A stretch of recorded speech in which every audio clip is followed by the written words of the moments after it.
안녕하세요. 저는 35살 평범한 직장인 아내이자 4살 아이를 키우는 엄마입니다. 하루하루 정신없이 바쁘지만 그래도 가족과 함께하는 이 시간이 제 인생에서 가장 소중하다고 믿으며 살고 있어요. 그런데 얼마 전 제 인생에서 정말 당황스럽고 충격적인 일을 겪었습니다. 제가 신우에게 도둑년 취급을 받은 거예요. 말 그대로 제 귀를 의심할 만큼 기가 막힌 상황이 벌어졌습니다. 그 자리에 있던 저는 너무 화가 나서 가만히 있을 수가 없었습니다. 그래서 그동안 참았던 말들을 한꺼번에 터뜨렸습니다. 시어머니에게도 마찬가지였죠. 그날 저는 속에 담아뒀던 이야기들을 시원하게 쏟아냈습니다. 그런데 이게 잘한 걸까요?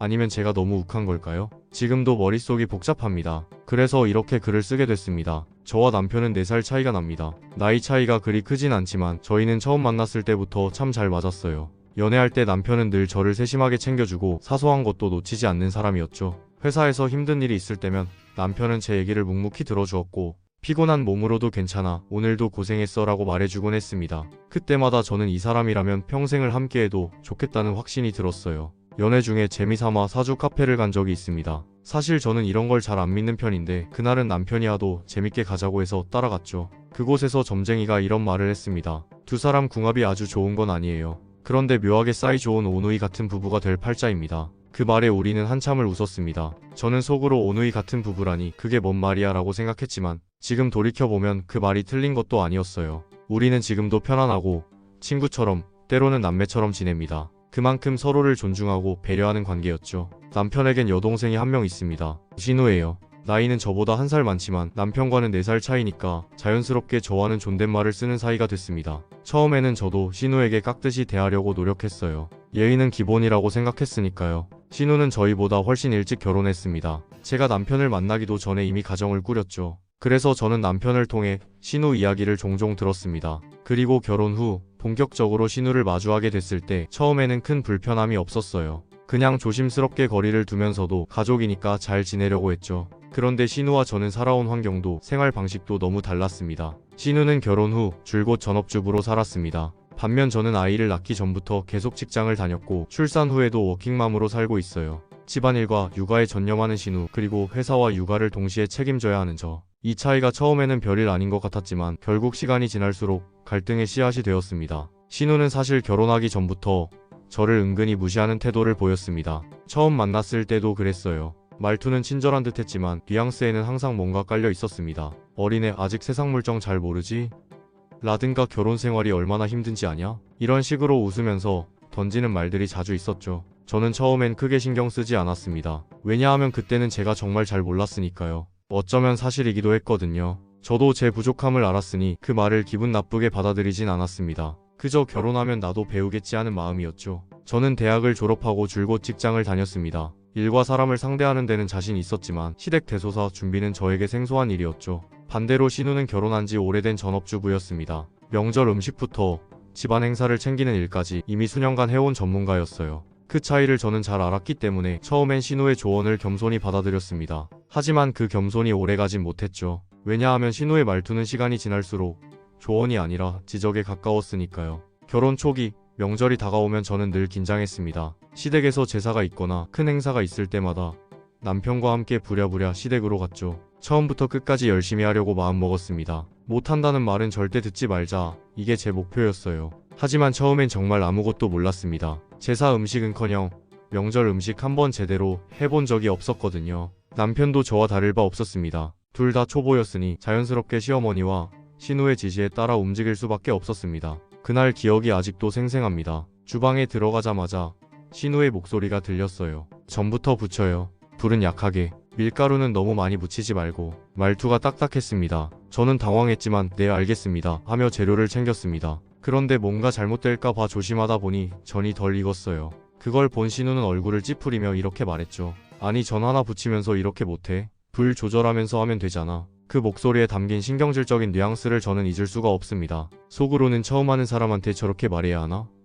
또 하는 생각이 들었죠. 하지만 그때는 그냥 참고 고개를 끄덕였습니다. 그날은 전만이 아니었습니다. 나무를 묻힐 때도 고명을 올릴 때도 신우의 지적은 계속됐습니다. 그렇게 하면 안 예쁘지. 소금은 왜 이렇게 많이 넣었어? 작은 실수 하나에도 잔소리가 쏟아졌어요. 저는 그때마다 얼굴이 화끈거렸습니다. 주변에는 시어머니도 있었으니 더 위축될 수밖에 없었죠. 사실 그날 이후로 저는 명절이 다가오면 마음이 무거워졌습니다. 주방에 들어서는 순간 신우의 날카로운 시선이 제 손끝을 따라다니는 것 같았거든요. 그렇게 몇 번을 겪으니 저도 점점 지쳐갔습니다. 왜 나는 매번 이렇게 긴장해야 하지? 또 하는 생각이 들었죠. 솔직히 말하면 제사나 명절에 신우가 안 왔으면 하는 마음까지 생겼습니다. 그만큼 신우의 지적이 부담스러웠으니까요. 처음에는 나만 잘하면 되겠지 했지만 시간이 지나면서 깨달았습니다. 문제는 제가 서툴다는 게 아니라 신우의 태도였다는 걸요. 처음 하는 사람이라면 누구나 실수할 수 있는데 그걸 이해하려는 마음은 단 한 번도 없었습니다. 지금 생각해보면 그때 이미 갈등의 씨앗이 뿌려진 거였습니다. 신우가 제사에 오는 건 당연히 이해했습니다. 시댁의 딸로서 오는 거니까요. 그런데 문제는 그뿐만이 아니었습니다. 명절 때도 늘 시댁에 와서 저와 함께 일을 했습니다. 처음에는 그래 같이 도와주는 거겠지 하고 생각했어요. 하지만 그 속사정을 알게 된 건 나중이었습니다. 신우는 자기 시댁과 마찰이 심해 아예 왕래를 끊은 상태였더라고요. 저는 그 사실을 듣는 순간 머릿속이 복잡해졌습니다. 그러니까 명절 때마다 이렇게 우리 집에 오는 거였구나. 명절이나 제사 때 신우와 함께 주방에 서 있다 보면 자연스럽게 신우의 하소연을 들을 수밖에 없었습니다. 신우는 일을 하면서 틈만 나면 자기 시댁 이야기를 꺼냈습니다. 내 시댁은 진짜 너무해. 명절 때마다 시켜 먹으면서도 감사 인사 한마디 없고 내가 뭘 해도 꼬투리를 잡아. 말투는 늘 날카롭고 목소리에는 분노가 묻어났습니다. 저는 처음엔 신우의 말을 가만히 듣고 고개를 끄덕였어요. 그런데 몇 번을 듣다 보니 이상한 생각이 들기 시작했습니다. 물론 신우 말대로 그 집도 문제가 있을 겁니다. 하지만 제가 보기엔 신우가 과민 반응을 하는 부분도 많았습니다. 어쩌면 본인 성격 때문에 더 크게 부딪힌 건 아닐까? 그런 생각이 들었죠. 그러면서 제 마음속에는 이런 생각까지 스쳤습니다. 그렇게 따지면 나도 신우 때문에 시댁의 발걸음을 끊어야 하는 거 아닌가? 그 생각을 하고는 혼자 피식 웃었습니다. 그런데 그 웃음은 씁쓸했죠. 결혼하고 첫 제사 때, 첫 명절 때만 해도 상황은 달랐습니다. 그 두 번은 신우도 저와 함께 부엌에서 손발을 맞췄습니다. 그때는 오히려 그래도 같이 하는 사람이 있어서 다행이다라는 생각까지 했어요. 그런데 그게 끝이었습니다. 그 이후부터 신우는 시댁에서 일을 거의 하지 않았습니다. 아니 정확히 말하면 손 하나 까딱 안 했습니다. 시어머니도 마찬가지였어요. 저는 그 이유가 궁금했지만 굳이 묻지 않았습니다. 그냥 저와 남편이 모든 걸 도맡아야 하는 상황이 당연해져 버렸거든요. 명절이 다가올 때마다 저는 마음이 무거웠습니다. 이번에도 우리 둘이 다 해야겠지. 예상은 빗나가지 않았습니다. 신우는 늘 편하게 앉아 과일을 먹거나 휴대폰을 들여다보며 웃고 있었습니다. 그러다 가끔 주방으로 들어옵니다. 그런데 그때 하는 말이 또 문제였죠. 이거 이렇게 하면 안 돼. 저거는 왜 저렇게 해? 잔소리를 하듯 툭툭 던지고는 제 대답을 기다리지도 않고 돌아서 나가버립니다. 저는 그럴 때마다 손이 덜덜 떨릴 정도로 화가 났지만 꾹 참았습니다. 명절이 끝나면 이 불편함도 끝나겠지 하면서요. 하지만 그게 끝이 아니었습니다. 제사 준비가 끝나고 식사 시간이 되면 신우는 또 다른 방식으로 저를 힘들게 했습니다. 앉자마자 음식 평가를 시작하는 거예요. 나물 간이 왜 이렇게 싱거워? 저는 왜 이렇게 두껍게 부쳤어? 그 목소리에는 감사함이라고는 없었습니다. 그냥 비난이 전부였죠. 심지어 이런 말까지 했습니다. 역시 전업주부랑 워킹맘은 다르다니까. 티가 나. 그 말을 들었을 때 제 속에서 불이 확 치솟았습니다. 하지만 그 자리에서 무슨 말을 할 수 있었을까요? 웃는 얼굴로 다음엔 더 잘해볼게요 라고 말하는 게 전부였죠. 명절이 다가오면 저는 공포에 가까운 긴장감을 느끼기 시작했습니다. 결혼한 지 2년째 되는 해 결국 저는 시댁에서 모든 걸 뒤집어 엎었습니다. 그날은 명절이었고 저는 아침부터 정신없이 손을 놀리고 있었어요. 주방은 전 부치는 냄새와 고기 굽는 냄새로 가득했죠. 땀은 등줄기를 타고 흘렀고 제 머릿속은 빨리 끝내야 한다는 생각뿐이었습니다. 그런데 예상대로 신우는 또 나타났습니다. 손에는 스마트폰을 들고 입에서는 잔소리가 줄줄 흘러나왔죠.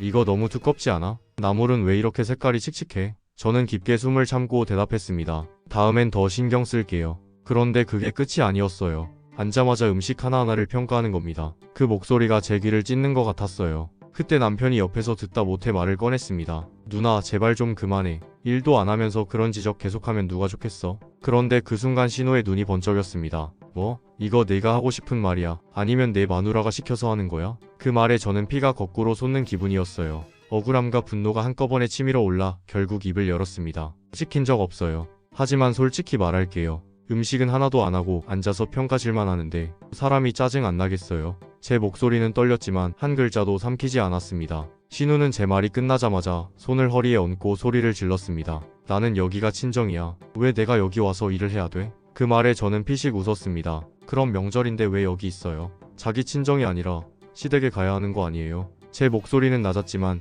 비수가 되어 날아갔습니다. 신우 얼굴이 굳어지는 게 보였어요. 저는 멈추지 않았습니다. 와서 놀고 먹다가 음식 평가질하면서 사람 기분 상하게 하려고 오는 거예요. 아니면 오늘도 시짜짓하러 오신 거예요? 제 입에서 그 말이 툭 튀어나왔을 때 분위기는 완전히 얼어붙었습니다. 신우는 얼굴이 벌겋게 달아올라 소리쳤습니다. 내 시댁이 얼마나 개판인지 알아? 내가 거길 왜 가? 시짜짓을 너무해서 내가 발길을 끄는 거라고. 저는 그 말을 듣고 피식 웃었습니다. 그래요? 그럼 지금 본인이 하는 건 뭐예요? 이건 시짜짓 아닌가요? 제 말이 칼처럼 꽂히자 신우는 말문이 막힌 듯 잠시 멈췄습니다. 하지만 곧 다시 소리쳤습니다. 나는 나이가 많고 경험도 많으니까 경험을 나눠주는 거야. 너는 그게 고마운 줄 알아야지. 저는 그 말에 기가 막혀 헛웃음이 나왔습니다. 고마워하라고요? 제사 음식하는데 무슨 노하우 전수까지 필요해요? 그냥 같이 일하면 되는 거지. 그때 저는 마지막으로 이렇게 말했습니다. 아가씨가 나보다 나이가 많아봐야 얼마나 많아요? 제사 음식 좀 한다고 그렇게 잘난 척할 일이에요? 시댁 와서 일도 안 하고 앉아서 제사 음식 먹으면서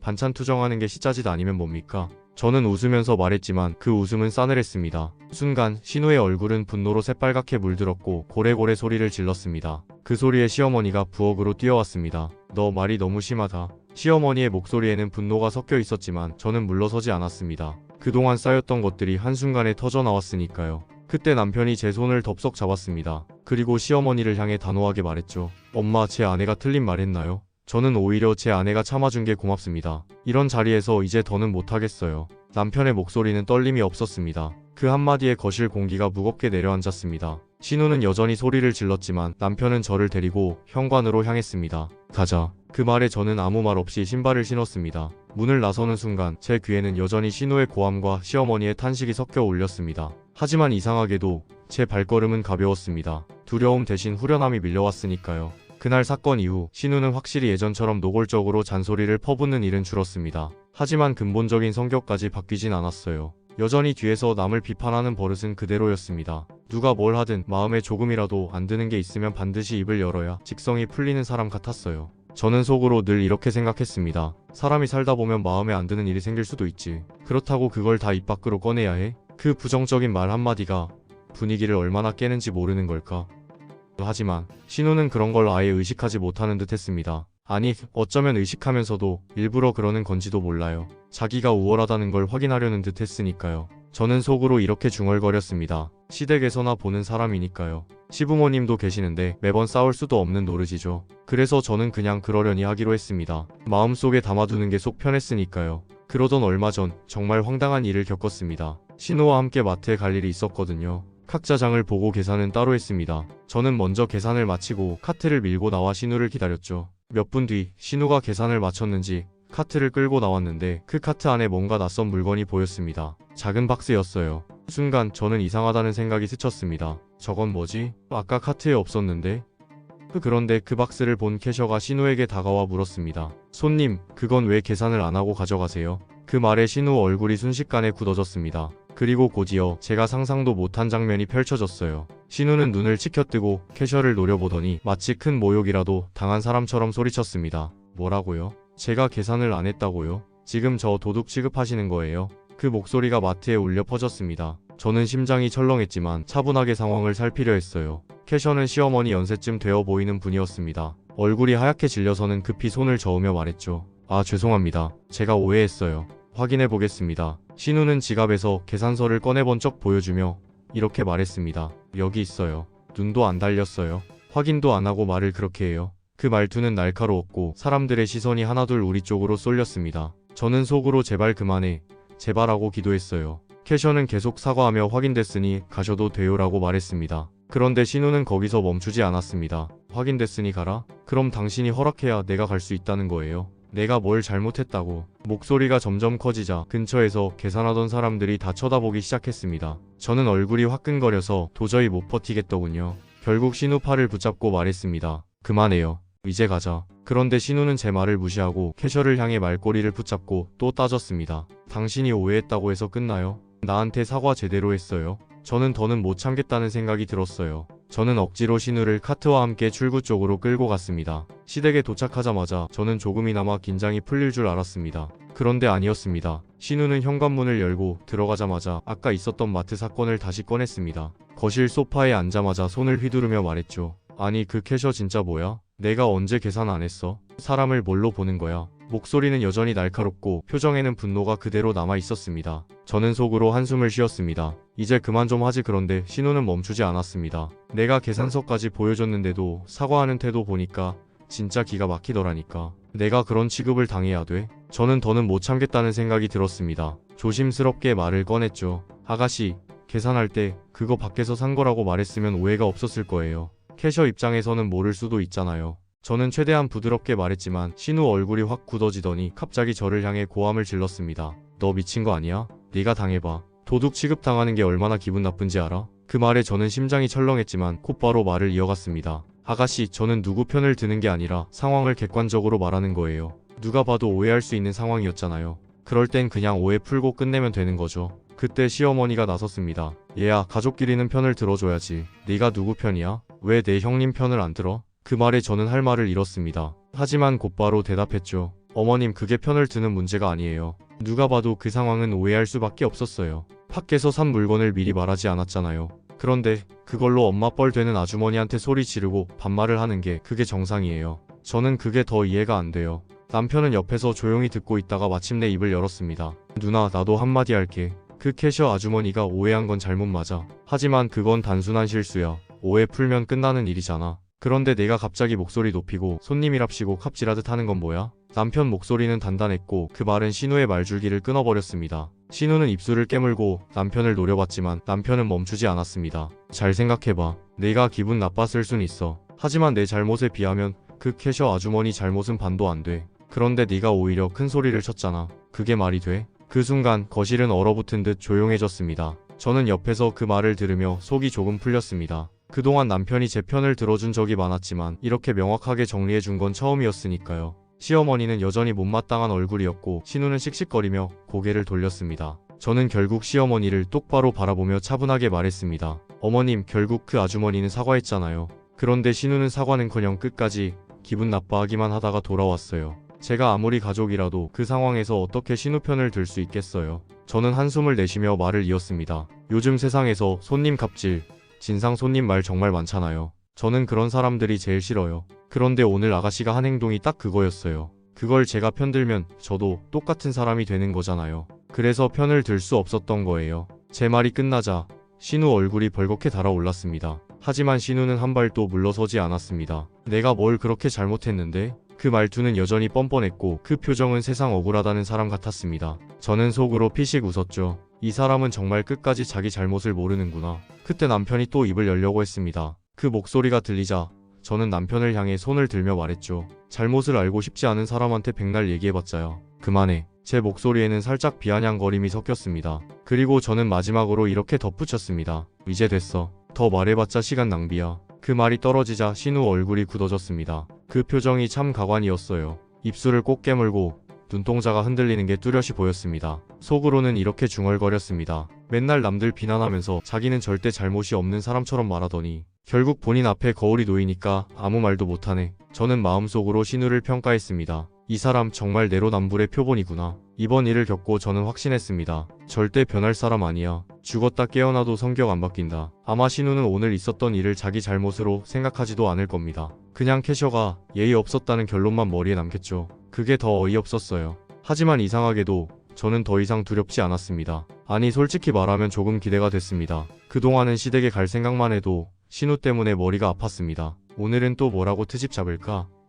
그 불안감 때문에 명절이 다가오면 가슴이 답답했죠. 그런데 이제는 다릅니다. 신우가 저에게 뭐라고 시비를 걸면요. 저는 웃으면서 이렇게 말할 겁니다. 아가씨, 그때 마트에서 난리치던 일 기억나세요? 그때 일이나 잘 생각하시지 저한테 그런 말할 자격 있나요? 상상만 해도 속이 시원했습니다. 그날 이후 저는 깨달았습니다. 신우의 허점 마일리지는 계속 쌓이고 있고 저는 그걸 카드처럼 꺼내 쓰기만 하면 된다는 걸요. 이상하죠? 예전에는 신우와 마주칠 생각만 해도 지옥 같았는데 지금은 오히려 기대가 되네요.